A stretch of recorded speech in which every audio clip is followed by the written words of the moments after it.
Lieutenant First Class Ellen Louise Ripley was a civilian advisor to the United States Colonial Marine Corps, and a highly influential figure in humanity's encounters with the xenomorph species.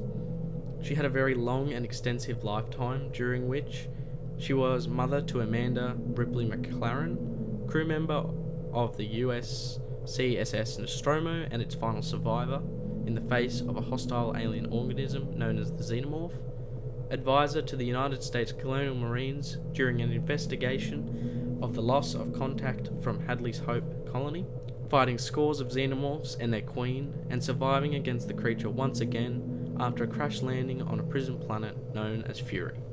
January 7th, 2092, at the Olympia colony on Luna. She attended New York Aeronautics University and became an engineer. After this, Ellen was first employed by the US Navy aboard the Zelensky as a co-pilot. She was eventually employed by the Weyland-Yutani Company. Ellen married shortly after, and with her husband Alex conceived, carried, and gave birth to her only child, Amanda Ripley. Alex then leaves them just 3 years later after the daughter's birth. By the year 2122, Ellen had begun negotiating with the company to alter her contract with them, in order to allow her more time with her daughter. Eventually, Weyland-Yutani met a compromise with Ellen, who was employed as warrant officer by Weyland-Yutani's commercial flight operations aboard the Nostromo commercial towing vessel, which after her service on the vessel she would take her leave. On her final voyage with the company, the Nostromo received a signal emanating from a beacon located on an unexplored moon, LV-426, awakening them from their hypersleep. The crew eventually decided to investigate, as is company protocol, with Ellen staying behind to supervise repairs of the vessel endured during the landing, and to attempt to decipher the signal, which she theorizes may have been a warning. She is unable to let the crew know as they lost radio contact. On the planet, the crew encounter an alien organism that attached itself to the face of the crew member Kane. Bringing him back to the ship, Ellen protests the quarantine procedures should be followed, meaning that Kane be left in the airlock for 24 hours, to which the rest of the crew and Ash neglects. Ash lifts the quarantine and allows him into the ship. After this, Ellen protests to the captain, named Dallas, to which her opinions are rejected. Later, after the creature removes itself from Kane, he awakens, and they decide to have one last meal before entering hypersleep chambers once again. This turns out to in fact be Kane's last supper, as an alien organism erupted violently from his chest, killing him and leaving the crew in utter shock. A ceremony of sorts is made, ejecting his body into space, and the remaining crew begin searching for the creature using motion detectors, and armed with nets and cattle prods. However, none of them could have anticipated the rapid growth factor of the creature, which had fully matured into a perfect human killer. It killed crew member Brett and captured Captain Dallas in their search. With Captain and successor Kane already dead, Ellen Ripley now held command of the ship, and she worked with the remaining crew to lead the xenomorph creature into the ship's main airlock and blow it into the vacuum of space. Ellen became even more suspicious of Ash as time went on, as he claimed to know little of the creature, while also having hours to study the FaceHugger specimen and analyse the creature's behaviour. Ellen, determined to get her own answers, used the mother computer system of the ship to discover Special Order 937, which called for the protection and return of an alien organism at the expense of the crew. Angered, she attacks Ash, as he knew about the order the whole time and was working to undermine them. He attempts to kill Ellen, however before he can, crew member Parker decapitates him and reveals him as an android to the previously unsuspecting crew. Ellen eventually reconnected his remains in order to interrogate him, and upon doing so they learned that Weyland-Yutani deciphered the message before the Nostromo had even left its destination to return to Earth. They also knew of the creature, and Ellen speculated that they wanted it for the weapons division. She and the rest of the crew decide to escape using the Narcissus escape pod, and set the ship to self-destruct. However, not all goes as planned, as Parker is killed, and the only remaining crew member, Lambert, is then also killed, shortly following. When Ellen heard the attack over the intercom, she rushed to their aid, but to no avail. They had already been killed, and only she remained to continue the plan. Soon after, she discovers the remains of what looked to be Brett and then Dallas, as they had been strung up in a cocoon, hive, growth-like structure. Brett appears to be almost completely metamorphosized into an egg-like creature, similar to the ones the FaceHugger came from, and Dallas is in the earlier stage of the process. He is still alive and awakens to her presence, requesting she kill him, so she chooses to torch him with the flamethrower. Now the sole survivor, Ellen Ripley activated the Nostromo's self-destruct and headed for the Narcissus escape vessel. On her way there, she ran into the alien, causing her to lose a box containing the ship's cat, Jonesy, which was the ship's personal pet and rodent protection. She goes to deactivate the destruct in order to save Jonesy, however is too late and the window for stopping the countdown had ended. She then rushes back to the Narcissus and found the alien gone and saved Jonesy. They board the ship together and launch mere seconds before the Nostromo's destruction. Preparing to enter hypersleep, Ellen discovers that the creature was not aboard the Nostromo but had in fact stowed away aboard the Narcissus. However, she was able to don a spacesuit and open the airlock to blow the creature into space. She succeeded, despite its attempts to climb back in, by first shooting it with a grappling hook and then incinerating it with the ship's engines. Ellen, after being successful in eliminating the creature, enters hypersleep with Jonesy to join her until she reaches the frontier and is picked up by the network in a matter of weeks. However, in a tragic turn of events, Ellen is kept in stasis and out of range of the Frontier's network detection system. This occurs as a result of Ash, the android who had uploaded his consciousness to the Narcissus before his death, keeping Ellen asleep until there was another opportunity to complete Special Order 937. Eventually, 37 years later, in the year 2159, Ash detects a distress call from the vessel DSMO Marion. The nature of the call was in reference to a xenomorph organism, and so he directed the Narcissus to its location. Ellen awakens aboard the Marion and soon discovers that she has not reached Earth, and that she was again facing a xenomorph problem. Learning as well the fact that Ash had not died with the Nostromo. With the Marion badly damaged, Ellen and the crew of the Marion devise a plan to replace the fuel cells aboard the Narcissus with the ones stored in the mining complex on a planet just below the Marion, known as LV-178. The only problem was that that is where the Xenomorphs had come from and boarded the Marion. LV-178 was the origin of the outbreak.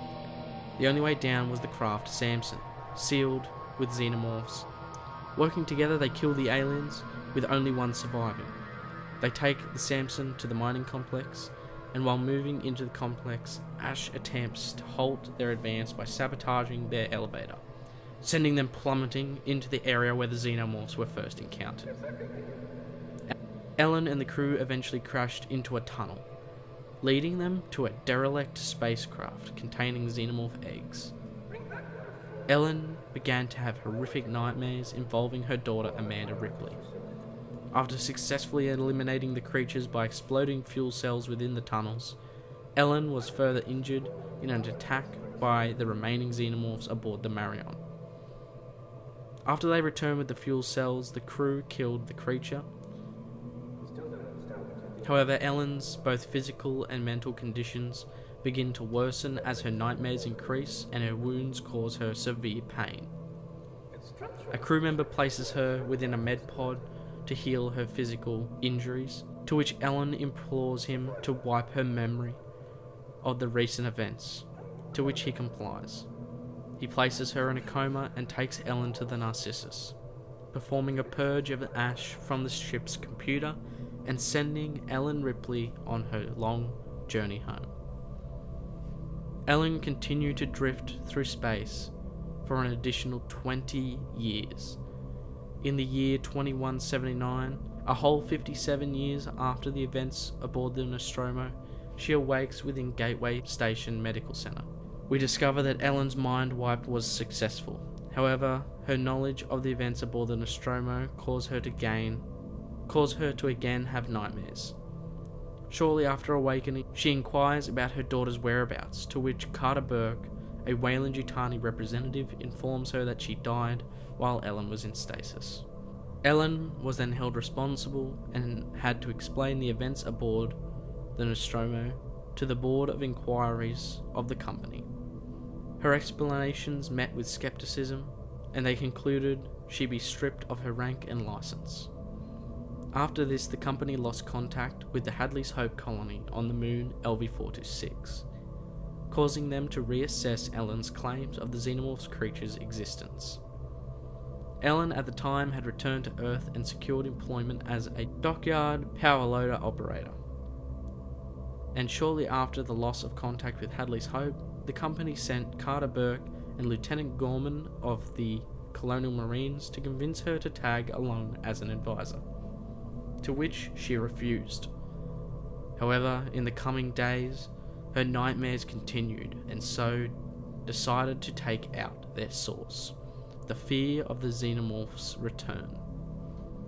She was promoted to First Lieutenant and was joined on the USS Sulaco by Burke, as well as a platoon of United States Colonial Marines, under the conditions that the Xenomorphs be entirely destroyed and not kept for study. During their voyage, she briefed the Marines on the creature and what they would be up against. Many disregarded her warnings. She also had a distaste for the presence of Bishop, the Sulaco's executive officer, and an android. This disdain caused by her run-ins with the previous android, Ash. As they descended to the surface of the moon, Private Hudson taunted Ellen about their ability to easily deal with any threat. After touching down, the Marines first succeeded in securing the Hadley's Hope base, then Lieutenant Gorman, Burke, and Ripley headed in. They soon discovered FaceHuggers being stored in the base's medical facility. Not long after, they discover a young girl by the name of Rebecca Jordan, who is nicknamed Newt. Newt attempted to avoid their presence, however Ellen chases and eventually catches her, and begins to bond with the young girl. Ellen, over time, has Newt reveal that her family stumbled upon the derelict, and that her father was attacked by the creatures, and that the colonists had either been killed or taken by the creatures.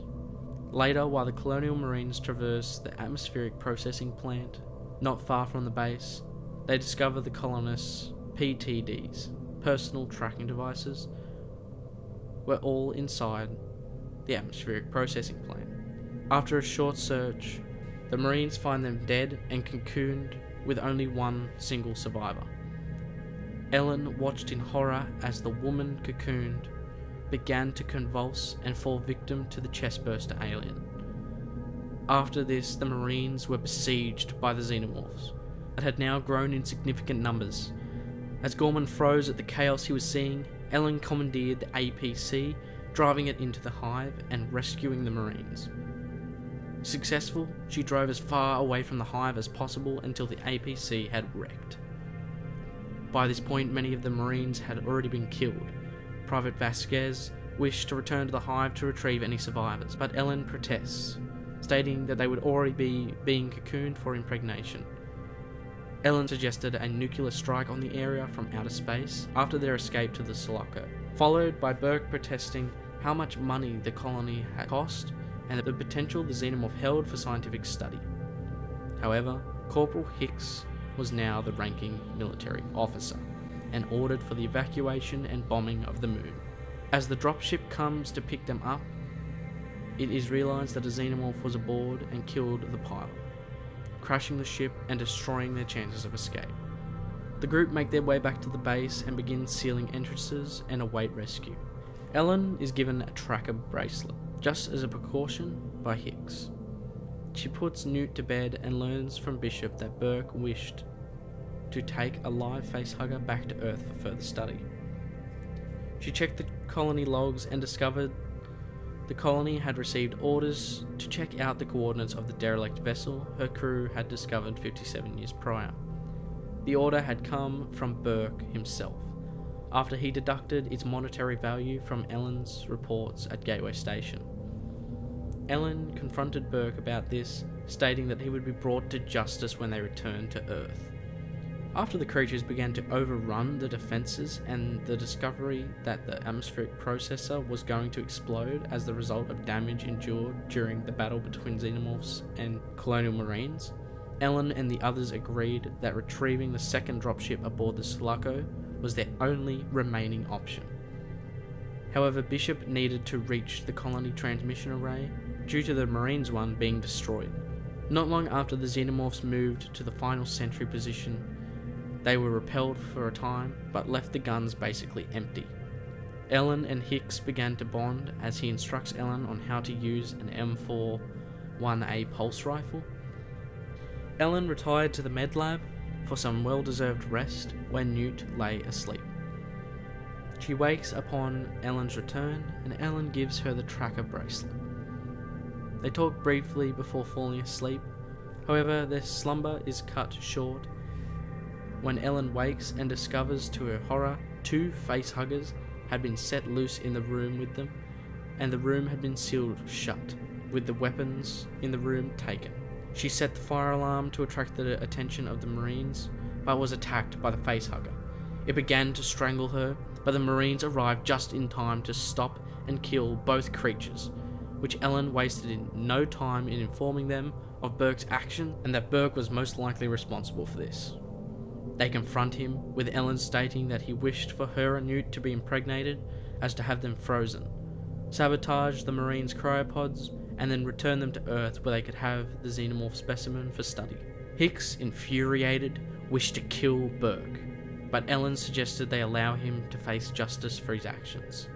While this occurs, the Xenomorphs cut power to the base as they move through the ceiling. In an attack, Hudson is captured, Burke is killed, and the others escape through the ventilation shafts. Vasquez and Gorman come close to capture, but instead choose a suicide bomb over being cocooned or killed by the Xenomorphs. The explosion knocks Newt into another shaft, while Ellen and Hicks attempt to reach her using the tracker bracelet. However, by the time they reach her, a warrior Xenomorph takes her for cocooning. Ellen refuses to abandon her, but Hicks pulls her into an elevator to escape the base. After the dropship from the Sulaco lands, Ellen informs Bishop that they are not leaving, and go to retrieve Newt from the hive at the atmospheric processor. She asks Hicks to make sure Bishop does not leave until she returns, and the two share their first name with each other. Ellen searches and eventually finds Newt about to be impregnated. She quickly kills the creature and pulls Newt from the cocoon she was now trapped in. Attempting to leave, Ellen and Newt encounter the Xenomorph Queen. In a very tense and desperate attempt to save themselves, Ellen threatens the Queen's eggs with her weapon. This causes the Queen to call off her warriors and allow Ellen and Newt to leave. However, an egg began to hatch, and so Ellen fires upon it and the rest of the entire chamber, killing warriors and eggs and destroying the Queen's egg sac. Ellen and Newt ran to the elevator, with the Queen chasing them not far behind. The two use the elevator and ascend to the landing platform, and Bishop eventually returns with their ship and picks them up as the Queen was exiting a second elevator she had learned to control. They fly away from the processor as it goes critical and explodes, destroying much of the area and the Xenomorph hive. Once again aboard the Sulaco, Ellen and Bishop talk about how Bishop had to leave due to the structure of the processor becoming unstable. Ellen admits that he had earned her trust. Suddenly though, a large, powerful tail impaled Bishop. It was the Xenomorph Queen. She had hidden within the dropship's landing gear undercarriage. she rips Bishop in half and begins to pursue Ellen and Newt. After Newt hides, Ellen seals herself within the storage bay, closing a massive blast door between her and the Queen. Having bought herself time, Ellen dons the Caterpillar P5000 power loader exosuit, where she then lifts the blast doors and reveals herself to the Queen, who is aggressively attempting to reach Newt. The Queen, now with her attention on Ellen, attacks. The two fight for a time, with Ellen being able to stave off the attacks of the Queen with the protection and strength provided to her by her suit. Eventually, Ellen forces the Queen into an airlock, but not before the Queen could grab the power loader frame and drag it into the airlock with her. Racing to exit the power loader, Ellen's foot is grabbed by the Queen as the two fight in desperation for their survival. Left with no other choice, Ellen opens the airlock, and after a desperate struggle between the two, with the room venting into space, the Queen loses grip of Ellen and is ejected into the vacuum. Ellen quickly pulls herself out of the airlock and seals the doors behind her, coming to rest on the floor of the Sulaco's dropship hangar. After a brief recovery period, Ellen enters the hypersleep pods, accompanied by Hicks, Newt, and what was left of the android Bishop. The next conscious event Ellen experiences would be in the form of the prison officer Clemens' face, as he revealed to her that both Newt and Hicks had died. They had died in the crash of their emergency evacuation vehicle that was ejected from the Sulaco after a mysterious fire broke out. Ellen was recovered as the only survivor of the crash by Clemens, a resident of the prison planet Fury 161, Class C Work Correctional Unit. Ellen becomes highly suspicious of these events and suspects that the Xenomorph may have had a hand in it. Ellen requests that she be allowed to investigate the reasons for the crash. Clemens, showing Ellen the wreckage, allows her to discover the acidic burn on the cryotube of Newt. This was enough for Ripley to wish an autopsy to be conducted on Newt in order to see if a Xenomorph embryo had begun growing within her body. To cover this fact, Ellen lied to Clemens, stating that she had been infected with a strain of cholera. Clemens eventually performs the procedure and finds nothing. Ellen then implores cremation, just to be sure. Ellen convinces a suspicious Superintendent Andrews to allow a ceremony and cremation to be held for the corpses of her friends, using the leadwork furnace within the prison complex. During the ceremony, Ellen's nose begins to bleed. After these events, Ellen shaves her head in order to stave off the lice problem within the prison colony. She tries to interact with the prisoners, which causes a wedge between her and Andrews, while she is warned by a prisoner named Dylan that he is an extremely dangerous individual, someone she may wish to refrain from interacting with. As Ellen awaited her escape from the prison planet, she eventually forms a relationship with Clemens, which results in a romantic entanglement. Soon after this positive and well-earned rest period for Ellen, suspicions are again brought to the forefront of her mind after a prisoner known as Murphy dies in an uncertain circumstance, which she believes could be the result of a Xenomorph. This uncertainty leads her to further investigate the crash and events that occurred aboard the Sulaco once again. This time she decided to recover the Sulaco's flight recorder and intended to use the remains of Bishop to read the data for her. She retrieves what she needs from the wreckage and attempts to leave after she is surrounded by prisoners. She struggles to evade them and fight their advances, but the prisoners overpower her and plan to rape her.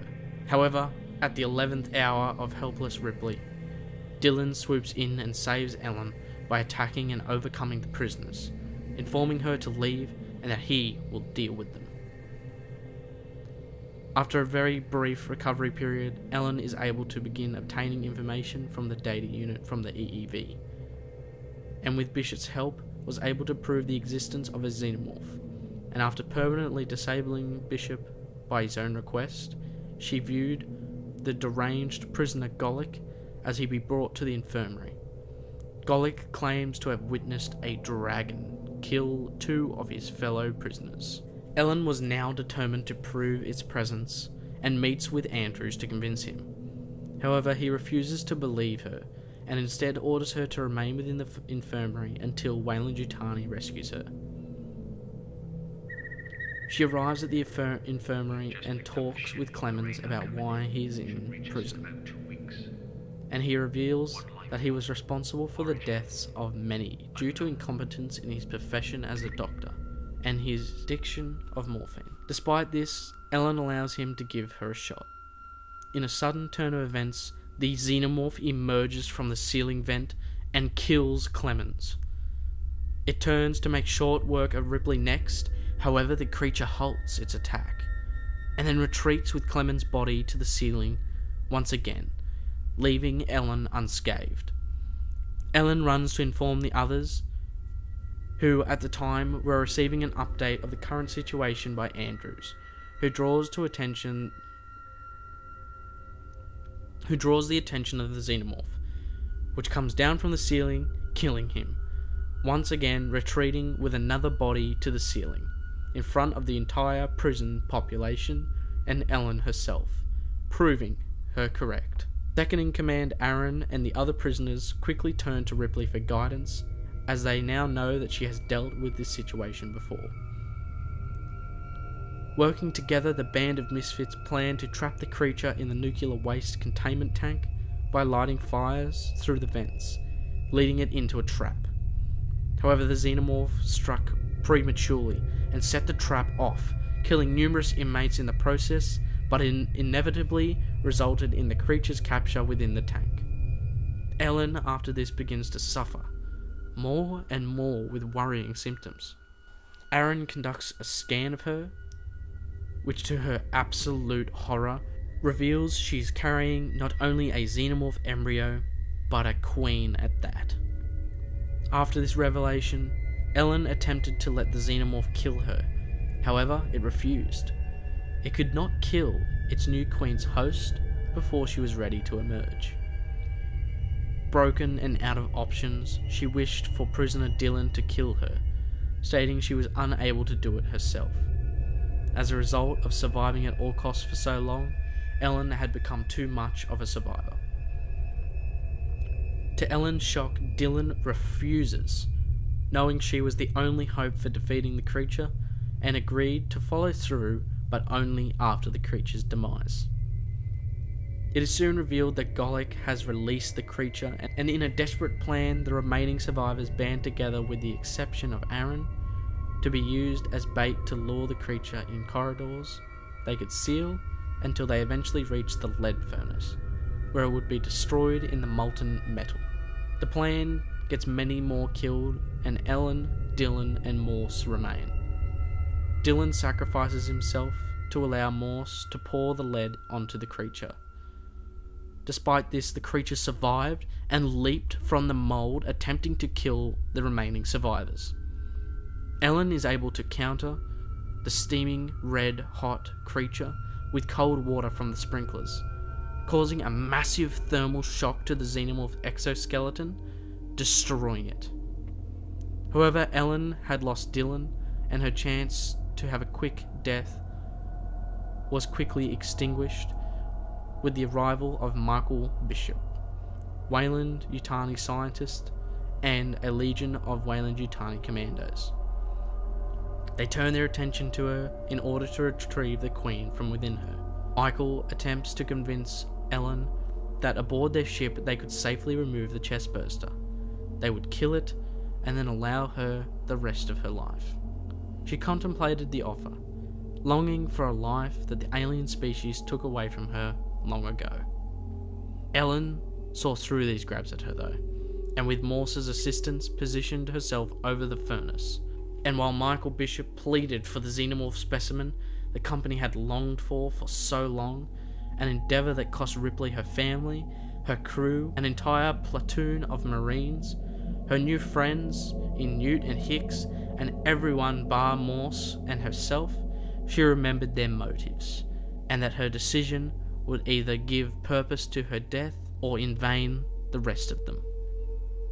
Ellen Louise Ripley, once mother and humble employee of the Weyland-Yutani Company, now forged into an ultimate hardened survivor, jumps from the platform on which she had been standing and fell to her death, ensuring the company's specimen would be destroyed along with her.